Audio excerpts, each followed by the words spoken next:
하나님의 말씀은 에스더 4장 9절에서 17절까지의 말씀입니다. 에스더 4장 9절에서 17절까지의 말씀 우리 한 목소리로 같이 읽겠습니다. 시작. 하닥이 돌아와 모르드게의 말을 에스더에게 알림해 에스더가 하닥에게 이르되 너는 모르드게에게 전하기를 왕의 신하들과 왕의 각 지방 백성이 다 알거니와 남녀를 막론하고 부름을 받지 아니하고 안뜰에 들어가서 왕에게 나가면 오직 죽이는 법이요 왕이 그 자에게 금규를 내밀어야 살 것이라. 이제 내가 부름을 입어 왕에게 나아가지 못한 지가 이미 30일이라 하라 하니라.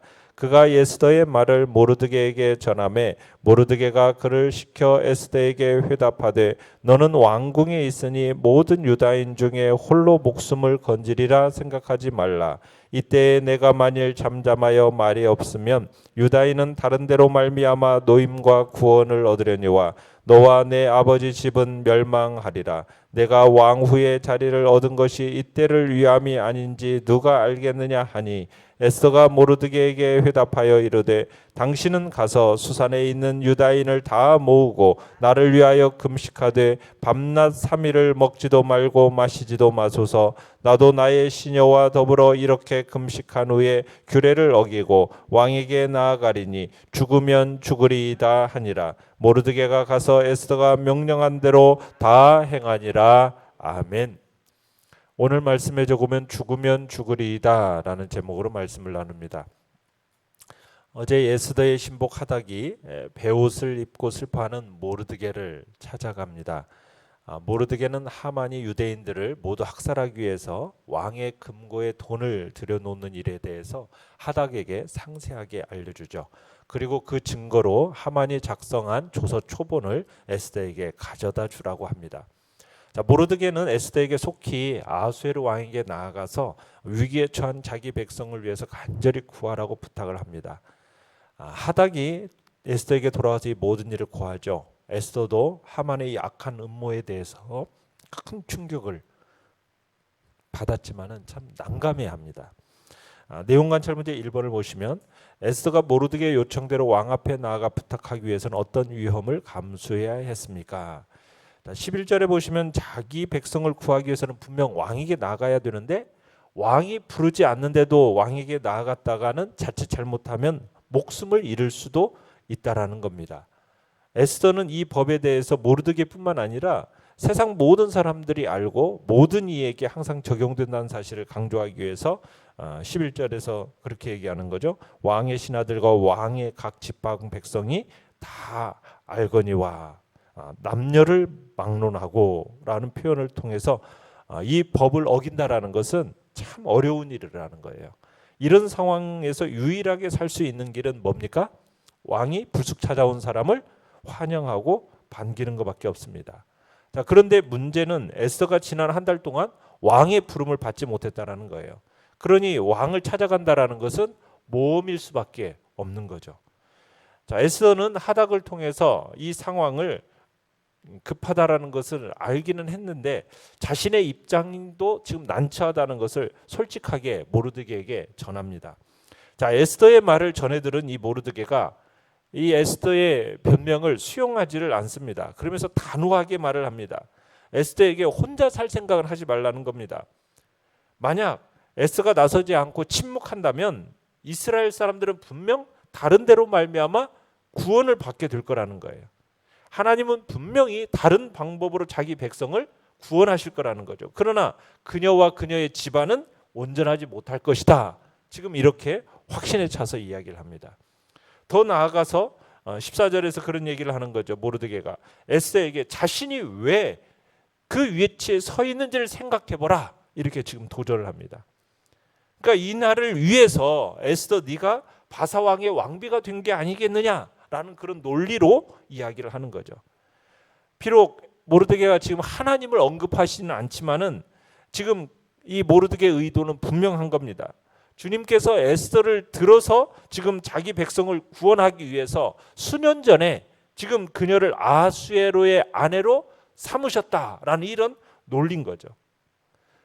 자, 이 순간 에스더는 침묵한다면 하나님을 거역하게 되는 거예요. 그럼 모르드게의 논리가 지금 매우 성경적입니다.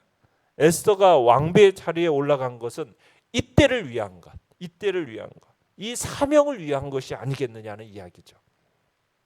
자, 모르드게의 이 같은 경고와 네가 왕비가 된 것이 이때를 위함이 아니겠느냐라는 이 도전을 받은 에스더가 마음을 가다듬고 결정을 내리죠. 모르드게가 지시하는 대로 하기로 한 겁니다. 그래서 에스더가 모든 위험을 무릅쓰고 이렇게 하는 것은 이 일에 단순히 자기 개인의 안녕이 아니라 하나님 백성이 이 생존 문제가 걸려 있는 중요한 사안이라는 것을 깨달았기 때문에 그래서 이제 위험을 무릅쓰기로 에스더가 하는 거죠. 그래서 17절에서 보는 것처럼 죽음을 각오하고 왕을 만나서 호소해 보기로 이제 하게 됩니다. 자, 내용 관찰 문제 2번을 보시면 에스더가 왕 앞에 나아가기 위한 준비로서 모르드게에게 요청한 것은 무엇입니까? 참 에스더가 처음 소개되었을 때는 에스더는 아름답기는 했지만 그냥 연약한 고아 소녀였던 것으로 이렇게 보여졌어요. 근데 이제 그녀는 단호한 결단력과 함께 강력한 리더십을 발휘하는 사람이 되었다라는 그런 이야기를 주도해 나가는 사람으로 이제 변화가 됩니다. 그동안은 에스더는 모르드게의 명령을 받았고 그 받은 대로 행했는데 이제부터는 모르드게에게 명령을 내리고 있어요. 에스더가 지금 이 모험을 시작하기 전에 모르드게에 부탁하고 있는 거죠. 뭘 부탁하고 있습니까? 수산에 있는 모든 유대인들에게 모여서 3일간 금식하면서 에스더와 주의 백성을 위해서 기도하라는 겁니다. 에스더 자신도 자기 시녀들과 함께 3일 동안 금식하고 그리고 나서 왕을 만나러 가겠다는 거예요. 그러니까 이 3일 동안의 이 금식을 통해서 에스더와 자기 백성 간의 어떤 의미에서 진정한 의미에서 하나가 된 거다라고 얘기할 수가 있겠죠. 이 모르드게는 이 에스더의 결단을 환영합니다. 그래서 그는 에스더가 부탁한 대로 수산에 있는 모든 유대인들에게 알려가지고 3일 동안 식음을 전폐하면서 에스더를 위해서 기도하도록 하게 되죠. 우리는 하나님의 섭리라는 부분을 생각할 때 뭐 하나님이 알아서 다 하실 건데 그러면 나는 할 일이 아무것도 없다 이렇게 생각하는 경향이 있습니다. 그래서 하나님의 섭리를 운명론적으로 생각하면서 게으르고 나태함의 어떤 근거로 삼는 그런 경향들이 있어요. 그러나 하나님의 섭리라는 것은 섭리는 하나님께서 적극적으로 자신의 종들에게 적극적이기를 요구하십니다. 이 모든 것이 하나님의 섭리에 의해서 일이 잘 끝났죠. 그렇지만 여기에 관련된 자들은 이것을 위해서 뭘 했습니까? 기도해야만 했다라는 거예요. 그죠? 모르드게와 수상성 안에 있는 유대인들 또 그 밖에 있는 유대인들 그들이 모두 금식하면서 하나님께 부르짖었습니다. 뭐 불신자들은 기도한다고 뭐가 달라지는 것이 있느냐 이렇게 말할지 모르지만 그러나 기도는 하나님의 섭리를 이루는 필수적인 요소라는 거죠. 그러니까 하나님께서 자기 백성을 구원하실 때 구원을 간청하는 그 백성의 기도는 언제나 필수입니다. 그러니까 기도라는 것은 하나님의 목적과 하나님의 계획을 이루는 요소입니다. 그리고 이 기도는 바로 하나님의 섭리를 움직이는 아주 효과적인 바퀴라는 겁니다. 그래서 하나님은 자기 백성으로 하여금 기도하게 하십니다. 그리고 그 후에 그들에게 복을 주시는 거죠. 그래서 우리는 섭리를 생각할 때 나는 아무것도 할 것이 없는 운명론적으로 그 섭리를 생각해서는 절대로 안 됩니다. 우리는 섭리 속에서 하나님의 역사를 우리는 기대하면서 우리의 해야 할 일을 또한 최선을 다해서 하는 거죠. 특별히 기도를 주님 앞에서 부지런히 또 성실함으로 주님 앞에 나아가는 것이 또한 중요함을 우리에게 이야기하고 있는 겁니다. 자, 연구와 묵상 문제 3번입니다. 하나님의 백성으로서 세상의 지위를 얻은 사람이 마땅히 가져야 할 마음은 어떤 것입니까? 자, 하나님께서 하나님의 백성으로서 세상의 지위를 얻게 하셨다. 그러면 거기에는 분명한 하나님의 뭐가 있습니까? 목적이 있다라는 그 마음을 가져야 됩니다. 하나님이 그를 높이셨다. 그것은 항상 그를 통해 뭔가를 하시기를 위한 겁니다. 단순히 그의 삶을 풍요롭고 행복하게 하는 데에서 끝나지 않는다라는 거, 우리 그거 기억해야 됩니다. 하나님의 그 높이심으로 말미암아 높아지는 그 성도는 자신을 향한 하나님의 그 목적이 무엇인가, 이것을 깨닫기에 힘써야 된다는 얘기죠. 세상 사람들은 왕비의 자리에 올라갔다, 그냥 그것 자체를 성공이라고 이야기를 합니다. 지금 그러나 모르드게의 시선에는 그게 성공이 아니에요. 그것은 왕후의 자리라는 것은 사명을 위한 보조수단에 불과하다라는 거죠. 그러니까 모르드게는 성공을 사명과 지금 연결시키고 있는 겁니다. 하나님께서 큰 은혜를 주실 때에는 반드시 하나님의 계획하심이 있다라는 것을 우리가 자각하고 늘 이런 기도를 하나님 앞에 드려야 되는 게겠죠. 하나님께는 나를 어디에 쓰시려고 이런 큰 은혜를 주셨나요? 이것을 잘 분별할 수 있기를 원합니다 하면서 우리가 은혜를 주시는 곳에 사명이 있다라는 것을 자각해야 되는 겁니다. 그냥 우리끼리 배 두드리면서 우리만 잘 살면 됐지, 이런 식으로 생각하는 것은 다 세상적인 가치관에 젖어 있는 것이에요. 우리는 끊임없이 물어야 되는 거죠. 뭐라고요? 이것은 무엇을 위함입니까? 내가 받은 이 은혜, 이 큰 은혜는 어느 곳에 사용되어야 할 것입니까? 이게 우리가 물어야 할 질문인 겁니다. 그래서 지금 모르드게가 왕후의 자리를 얻은 것이 이때를 위함이 아니냐, 이렇게 어떻게 보면은 그 자리와 사명을 연결시키고 있는 거죠. 자, 느낀 점 4번입니다.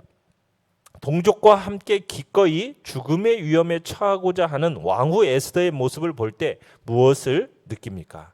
자, 에스더가 비장한 각오로 15, 16절 끝에 이렇게 얘기하는 거죠. 죽으면 죽으리라.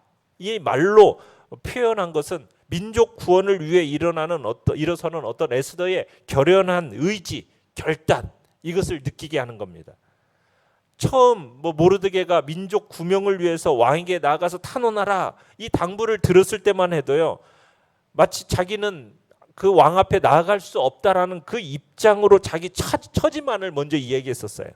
그랬던 에스더가 이 모르드게의 결단과 촉구로 인해서 변화되어 가지고 죽으면 죽으리다 이렇게 말하면서 분연히 일어서는, 어떻게 보면 여전사의 그 모습을 느끼게 하는 겁니다. 결국 에스더는 죽으면 죽으리다라는 이 결단으로 말미암아 왕의 사랑도 회복하고요, 원수도 처단하면서 민족의 멸절 위기로부터 구원도 하게 됩니다. 그뿐만 아니죠. 나중에 사촌 오빠인 모르드게가 제국의 2인자까지 올라가는, 그래서 유대 민족기 바사제국 내에서 그 위상이 높아지는 그런 놀라운 일이 일어나게 된 거죠. 이게 바로 죽으면 죽으리라는 자세로 신앙생활하는 성도들에게 주어지는 복입니다. 우리가 살아가는 이 세상이라는 것은 악한 세력이 득세하는 세상이에요. 우리 주위에는 끊임없는 악한 세력이 우리를 노리고 있습니다. 그래서 우리가 두려워하기 쉽고 위축되기 쉽습니다. 담대하기가 어려워요. 그렇지만 우리는 두려워하고 위축되면 될수록 악의 세력은 더욱 득세하게 되어 있기 때문에 우리는 악의 세력이 득세할 때 어떠한 자세로 신앙생활을 해야 된다고요?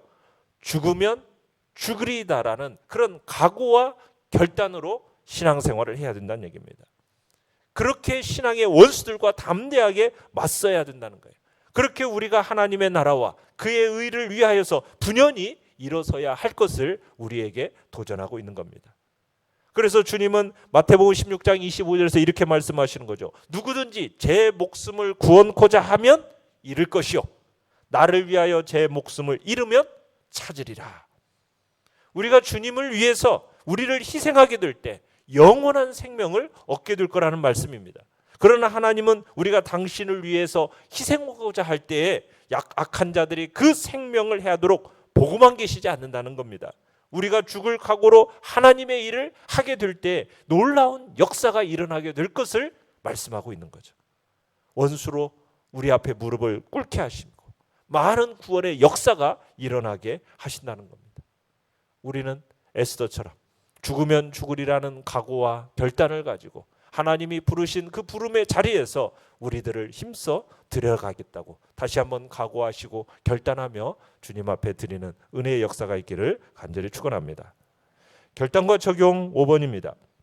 하나님께서 나를 이 자리에 세우신 이유가 무엇인지 생각해 봅시다. 내가 도와야 할 사람, 내가 이루어야 할 하나님의 일을 위해 지금 할 수 있는 것을 구체적으로 적어 봅시다. 오늘의 기도 같이 읽겠습니다. 시작. 제게 있는 물질과 지위와 능력으로 사람을 살리는 일, 교회와 나라를 살리는 일을 하게 하소서. 아멘. 말씀을 생각하면서 기도하시고요. 연약한 우리의 지체들을 위해서 기도해 주시기 바랍니다. 주께서 긍휼히 여기사 참 우리 이 나라와 이 민족 가운데 또 코로나19 바이러스 확산을 막아주시고 또 백신 수급도 또 잘 이루어져서 또 집단 면역이 올해나 안에 이루어져서 내년에는 우리가 함께 일상으로 예배드리고 교제하면서 풍성함을 누리는 또 한 해가 될 수 있게 달라고 주님의 은총을 구하면서 주여 우리 세 번 부르짖며 나아가겠습니다.